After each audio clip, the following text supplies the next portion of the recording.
Here's Ray in Maryland joining us today. Hi, Ray. Hey, Eddie. Happy Friday, man. You too, man. I just want to put it out there as well. I, too, have an loose open door invitation to Ace and Peter to play my 4th of July cookout. So I don't have a deal in place, but the same thing. Also There's no difference. Right. Exactly. Right. You're right. That's it. Right. That's it. Right. You've diffused it. Yeah. Well, yeah, it's an open door policy. They're always invited. Yeah. So you're saying that Ace and Peter are invited to your barbecue this weekend, and you're off the hook because you've made the invitation. I put the proposition forward. So yes. And I'm hoping they show up. Thanks, by the way, for doing my idea, or the idea I threw your way of the worst concert experiences. That was really fun to listen to, even outside of mine. That was good stuff. Yeah, no, thank you for that. Yep, for sure. I want to comment. It's funny you just brought that up, the interview with Hagar and Anthony from 2020. That really brought out a dizzying array of emotion, thoughts, and memories. I almost didn't listen to the second half because I always listen to your show live, and I knew I'd already heard it. I was going to listen to the first half and then get some stuff done around the house.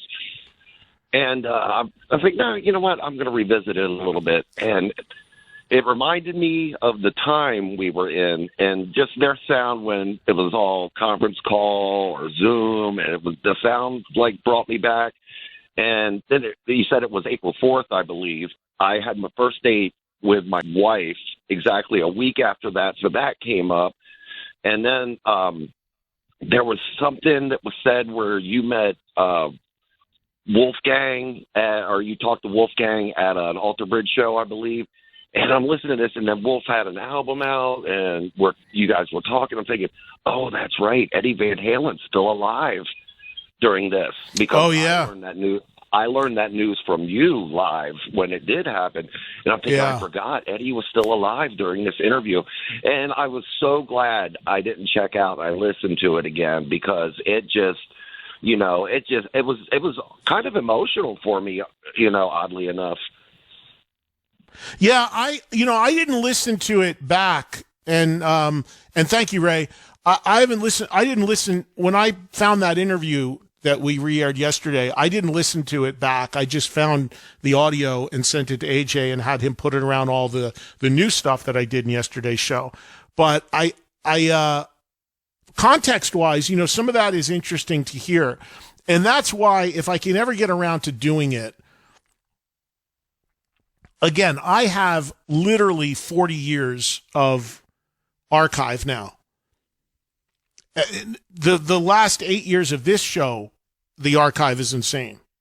Right up until the last couple of weeks. Brian May, Iommi, Geezer, all that.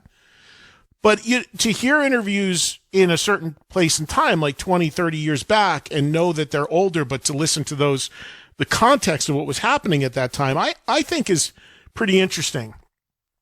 And I'd love to do more of that. But it's very, very hard for me to... I've done a horrible job at archiving my stuff and sourcing it and knowing where it is, and it's just difficult. Like I've mentioned before, like Howard Stern has an entire staff called the Tapes team that manages all that stuff for him, and that's why there's endless archived content that you can hear on 101 or whatever. I don't have that. I've got stuff in bins and boxes and what have you. So it's really hard to navigate that as a very small team of people.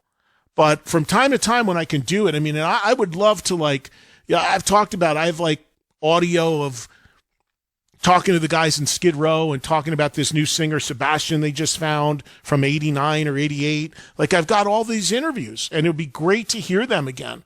Because especially when I can't, when I take off or something.